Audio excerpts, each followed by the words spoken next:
Hello everyone, सारथी mathematics में आपका स्वागत है। आज के इस लेक्चर में हम बीएससी थर्ड ईयर के फिजिक्स थर्ड के यूनिट सेकंड के जो इम्पोर्टेंट क्वेश्चन कर रहे थे उसका क्वेश्चन नंबर सेकंड का सॉल्यूशन देखेंगे। मैं साथ ही साथ बीएससी थर्ड ईयर के जो फिजिक्स फर्स्ट पेपर है उसके भी इम्पोर्टेंट क्वेश्चन डाल रही हूँ। अगर आपने नहीं देखे हैं तो आप जाकर देख सकते हैं।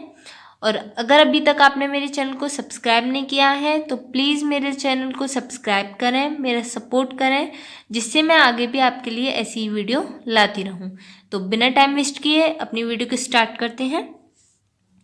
तो हमारा क्वेश्चन नंबर सेकंड है, ट्रांजिस्टर के धारा प्रवर्धन गुणांक अल्फा बीटा गामा को समझाइए तथा उनके बीच संबंध स्थापित कीजिए। तो काफ़ी इंपॉर्टेंट क्वेश्चन है ये। जो हमारे धारा प्रवर्तन गुणांक होते हैं अल्फा बीटा गामा, उनके बारे में हमें बताना है और साथ ही साथ अल्फा बीटा और गामा के बीच में हमें संबंध स्थापित करना है। तो सबसे पहले तो हम देखते हैं धारा प्रवर्तन गुणांक क्या होता है, फिर हम समझेंगे अल्फा बीटा गामा क्या होते हैं और फिर उसके बाद इनके रिलेशन पर हम डिस्कस करेंगे। तो देखते हैं धारा प्रवर्तन गुणांक। निर्गत धारा तथा निवेशी धारा के अनुपात को धारा प्रवर्तन गुणांक अथवा धारा लाभ कहते हैं। तो जो हमारा धारा प्रवर्तन गुणांक होता है क्या होता है, निर्गत धारा तथा निवेशी धारा के अनुपात को क्या कहेंगे, धारा प्रवर्तन गुणांक अथवा धारा लाभ। अर्थात किस तरीके से लिख सकते हैं हम, धारा प्रवर्तन गुणांक इक्वल निर्गत धारा अपॉन निवेशी धारा। ठीक है, अब हम बात करते हैं अल्फा की। जो अल्फा प्रवर्तन गुणांक है हमारा उभयनिष्ठ आधार सीबी विन्यास में धारा लाभ।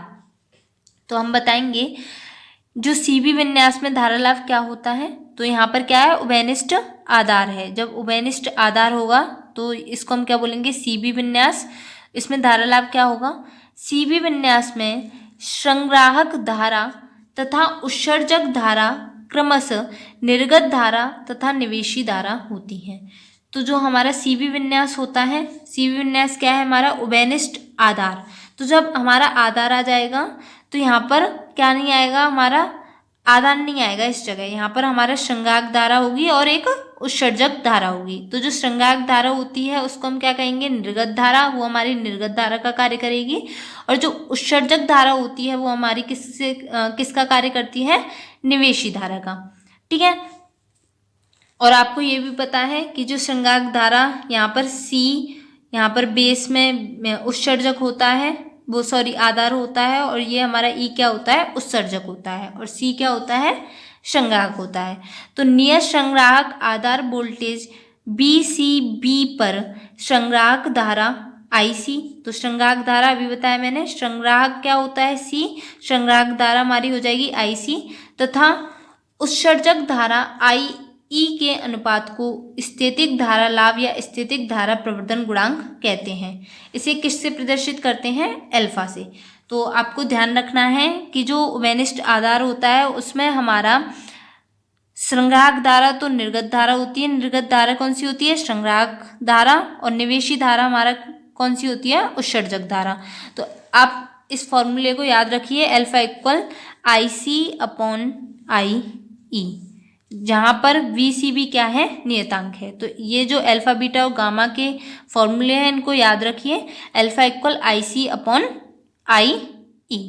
ठीक है, ये हमारी निर्गत धारा हो गई, ये निवेशी धारा। निर्गत धारा तथा निवेशी धारा के अनुपात को धारा प्रवर्तन गुणांक कहते हैं। ठीक है, अल्फा के ऊपर बात हो गई। अब हम करते हैं बीटा के ऊपर बात।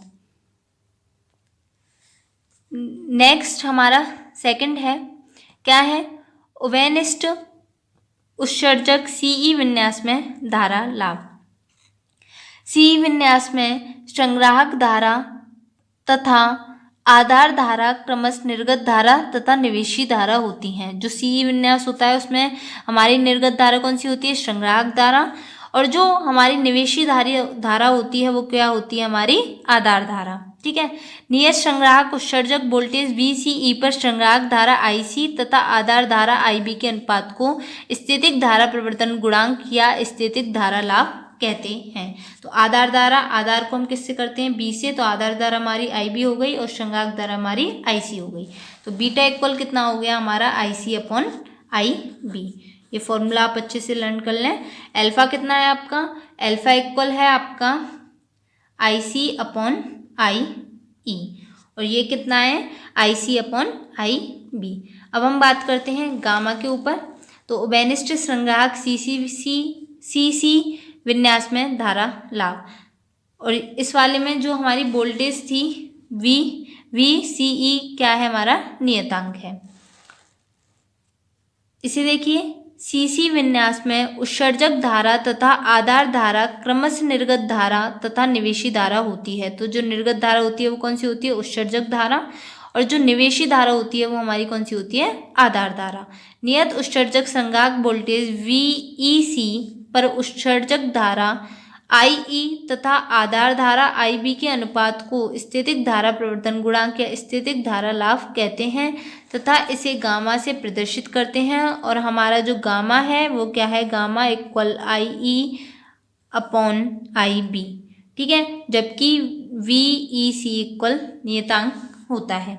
तीन फॉर्मूले हो गए, अच्छे से लर्न करें इसे। Gamma equal IE upon IB होता है, बीटा हमारा IC अपॉन IB होता है, और जो हमारा अल्फ़ा है वो हमारा IC अपॉन IE होता है, ठीक है। ये तीनों फॉर्मूले हो गए। अब हम इनके बीच में रिलेशन देखते हैं, रिलेशन कैसे निकालते हैं। तो देखते हैं, सबसे पहले हम देखेंगे अल्फ़ा और बीटा के बीच में क्या रिलेशन होता है। तो सबसे पहले हम बात करते हैं धारा लाभ अल्फ़ा तथा बीटा के बीच संबंध। तो हमारे पास एक ट्रांजिस्टर समीकरण होता है, क्या होता है, लिखते हैं हम, ट्रांजिस्टर समीकरण के अनुसार क्या होता है ट्रांजिस्टर समीकरण, IE equal IB plus IC, ठीक है। आपको पता ही है जो IE होता है, जहाँ IE क्या होता है हमारा, उत्सर्जक धारा, ठीक है। IB है हमारी आधार धारा, आधार धारा यहाँ बेस होता है आधार में, तो B से आप पता लगा लें आधार धारा, और IC है हमारा संग्राहक धारा, ठीक है। तो IE equal IB plus IC। अगर हमें धारा का अल्प परिवर्तन चाहिए तो हम डेल्टा लगा देंगे, लिखेंगे धारा में अल्प परिवर्तन के लिए, अल्प परिवर्तन के लिए क्या हो जाएगा, delta IE equal delta IB plus delta IC। अब हम क्या करेंगे, इसमें डेल्टा IC का क्या कर देंगे, डिवाइड, ठीक है। तो डेल्टा IC का भाग देने पर दोनों तरफ हमारा ये कितना हो जाएगा, जब डिवाइड देंगे तो ये हो जाएगा delta IE upon delta IC equal delta IB upon delta IC plus 1।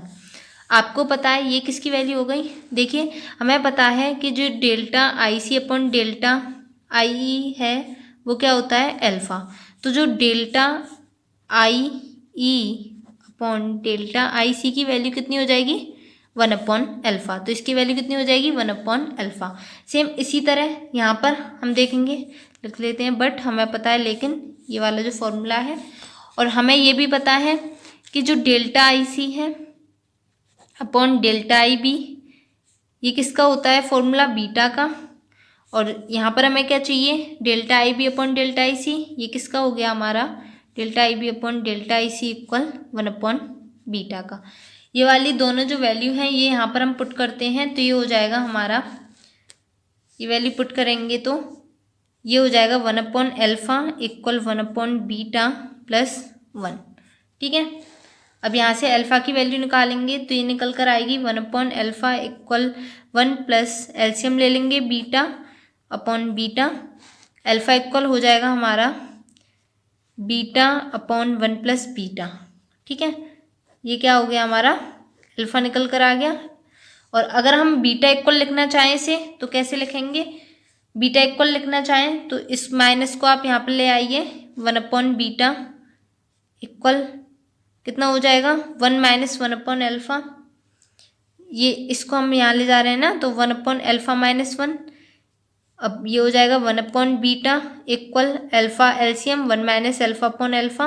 और बीटा इक्वल कितना हो जाएगा, beta equal alpha upon 1 minus alpha.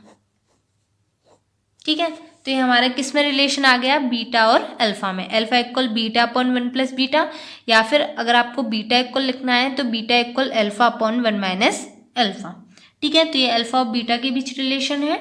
अब हम बात करते हैं अल्फ़ा और गामा के बीच में जो रिलेशन होता है क्या होता है उसको देखते हैं। तो बढ़ते हैं वीडियो में। अब देखते हैं धारा लाभ अल्फ़ा तथा गामा के बीच संबंध। तो सेम पीछे वाले की तरह ही होगा, जैसे हमने अल्फ़ा और बीटा के बीच में निकाला है रिलेशन, सेम उसी तरीके से हम अल्फ़ा और गामा के बीच में रिलेशन निकालेंगे। तो जैसे हमने लिखा है ट्रांजिस्टर समीकरण के अनुसार वो लिख लेना आप। क्या होता है ट्रांजिस्टर समीकरण, आई ए equal I B plus I सी। और यहाँ पर भी लिख देना कि जो हमारी आई ई है वो हमारे पास उत्सर्जक धारा है, आई बी आधार धारा है, और जो आई सी है वो हमारी क्या है, संग्राहक धारा है। अब धारा में अल्प परिवर्तन के लिए क्या हो जाएगा, धारा में अल्प परिवर्तन के लिए ये हो जाएगा हमारा del I E equal del I B plus del I C. अब हम यहाँ पर देखिए किसका डिवाइड करेंगे, डेल आई ई का करेंगे। हमने पीछे किसका किया था, डेल आई सी का किया था। अब हम ऐसा क्यों करते हैं, क्योंकि हमें किसके बीच में रिलेशन चाहिए, गामा और अल्फ़ा के बीच में। तो गामा की वैल्यू आपको पता है कितनी होती है, delta I E upon delta I B. और अल्फ़ा की जो वैल्यू होती है वो आपके पास कितनी होती है, अल्फ़ा इक्वल कितना होता है, delta I C upon delta I E. तो मतलब हमें क्या चाहिए, दोनों तरफ आई ई होना चाहिए अल्फ़ा और गामा के लिए, तो इसीलिए हम किसका डिवाइड कर देते हैं, आई ई का। ठीक है, और पीछे वाले में हमें किसकी ज़रूरत थी, हमें ज़रूरत थी आई सी की, तो इसीलिए हमने किसका डिवाइड किया था, आई सी का। अब हमें किसकी ज़रूरत है, डेल्टा आई ई की, तो डेल्टा आई का डिवाइड कर देंगे तो ये हो जाएगा 1 इक्वल, ये हो जाएगा delta I B upon delta I E plus delta I C upon delta I E. ठीक है, अब लिख देंगे, हमें पता है, लेकिन हम जानते हैं, क्या जानते हैं, जो अल्फ़ा इक्वल होता है वो होता है delta I C upon I E, delta I E.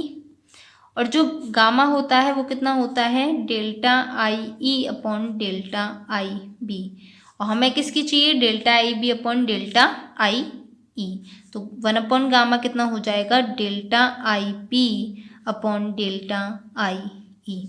ये दोनों वैल्यू हम यहाँ पुट करेंगे तो ये हो जाएगा 1 इक्वल, इसकी वैल्यू कितनी है, delta I B upon delta I E की वैल्यू है 1 gamma plus delta I C upon delta I E की वैल्यू कितनी है आपके पास, अल्फ़ा।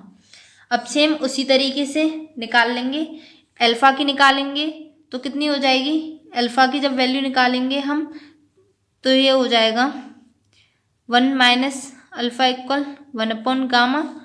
ठीक है,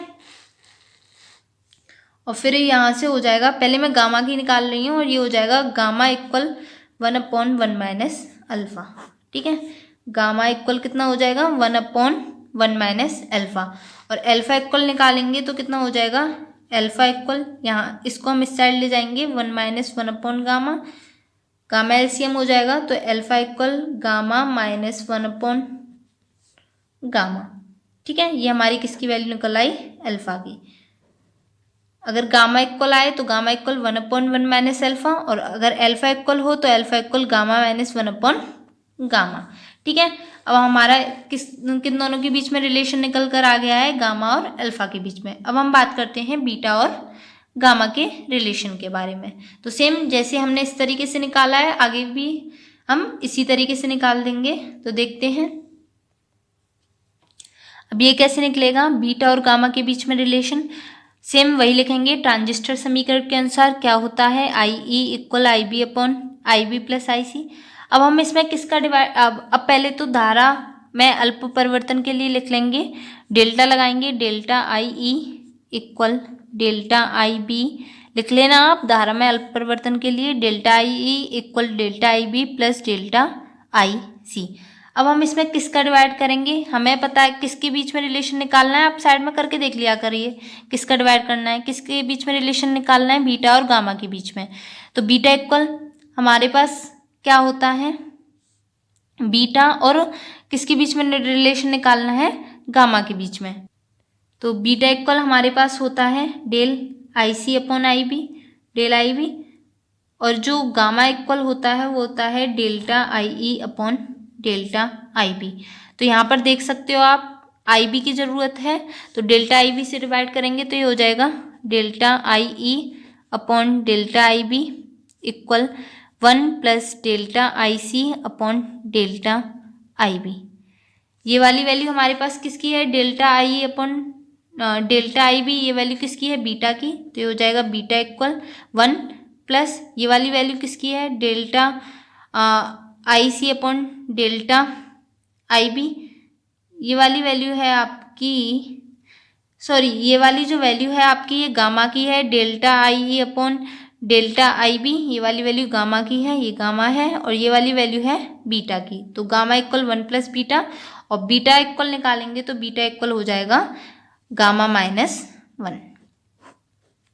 ठीक है, तो ये दोनों आपके में रिलेशन आ गए हैं बीटा और गामा में। हमने देख लिया है अल्फा और गामा के बीच में रिलेशन, बीटा और गामा के बीच में रिलेशन, और साथ ही साथ अल्फा और बीटा के बीच में रिलेशन। तो आई होप आप सभी को ये वीडियो एकदम अच्छे से समझ में आई हो, और अगर आपके लिए ये लेक्चर थोड़ा भी हेल्पफुल रहा है तो प्लीज़ मेरे चैनल को सब्सक्राइब करें और अपने फ्रेंड्स के साथ शेयर ज़रूर करें। Thanks for watching.